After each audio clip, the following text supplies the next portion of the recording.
Welcome back to Victory Lane at Bristol, everyone. Talk about being in some great company. Look at the list of NASCAR Sprint Cup all-time winners, and look at where Jimmie Johnson is on that list with his 50th career win, up there with Ned Jarrett and Junior Johnson. Now another guy named Johnson is in that 10th spot on the all-time win list.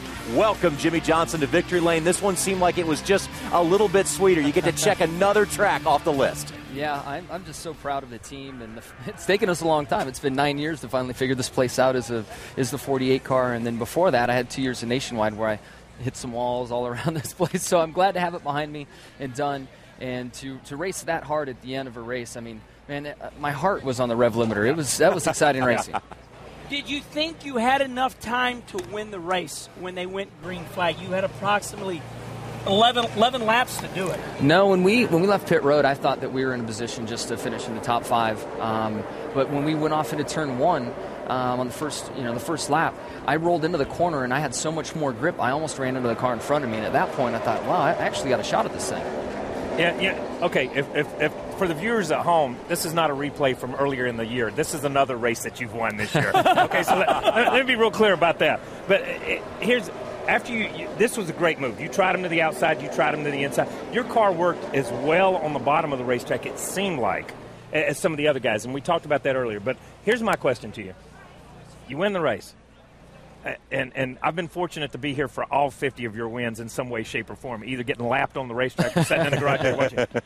That's the most excited I've ever seen you. Oh, I mean, without a doubt. What's cool is to set a goal and fight so hard to get it and to go down the road I have at this racetrack.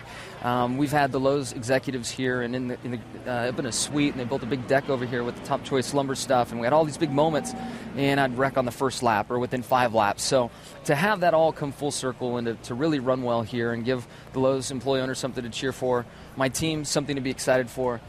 Jeff Gordon's been great here for years and waxed my butt out here with being in identical equipment, just kicked my butt on the racetrack, and I'd go home with my tail between my legs, and then, finally we've got it under control, and I'm excited about that. But I do have to point out that 2 car was awfully strong. I got to give credit where credit's due. Kurt was really fast. I think it was about a draw. Maybe clean air would have helped me. I may have been able to hold him off, but that restart at the end and the fact that I was in the outside lane made all the difference in the world. Okay, time to have fun now.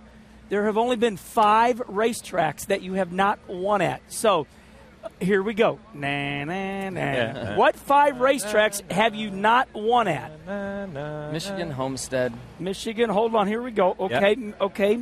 2 road courses and Chicago. You got him. My gosh! Yeah. I know. You are smarter than a 5th grader. You are smarter than a 5th grader. Great job. Man, you are good. That was actually up when you asked me the question. So. What? It was not. No, he's joking. He got it. He knew. I want to ask you a question. They showed that list.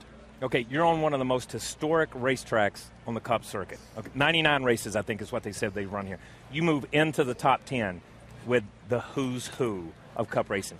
How important is that to you? Man, as time goes on, it's becoming much more important in my eyes. And I think it's just with age and the fact that I have so much time in the sport now, and I genuinely care for this sport and where it's going and where it came from. To have my name along with those amazing heroes of mine and yours and all of ours watching, over the years, we've all grown up around those names. I mean, it's awesome, man. Yeah. It is bad. 3-letter word. Yeah, I'm with you, man. I'm with you. Really cool to be You probably can. I think these guys say it all the time. Hey, Jimmie, you guys have been so famous in the chase format for really heating up at the right time of the season. You guys are off to such a great start right now. Anything different about the way you approach this season, or it's just coming together a little quicker? No, we've always said through the years that we try just as hard at the start as we do at the end. And at the end of the year, I think our team does a really good job of dealing with the pressure. But this year, we've taken advantage of opportunities really well. I think our efforts on pit road have made a big difference. So we've been able to keep our car in contention.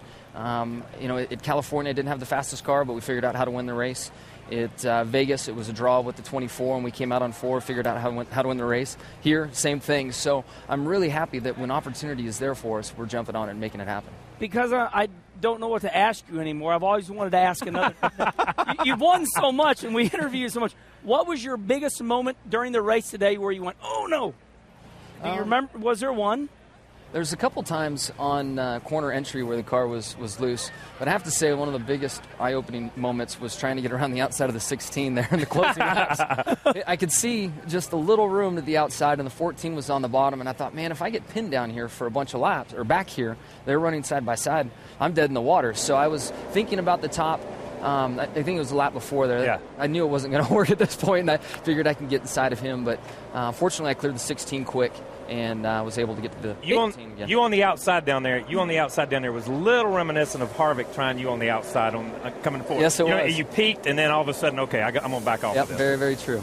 Jimmy, can you sign our checkered flag here for a lucky fan? We're going to give it away, too. And as we congratulate you on 50th win in your career, and what a great race it was. Amazing, man. Congratulations once again to Jimmie Johnson. And each week here on NASCAR Victory Lane, fueled by Sunoco, one lucky fan will receive a Sunoco checkered flag autographed by the winner, this time Jimmie Johnson. To enter, go to speedtv.com.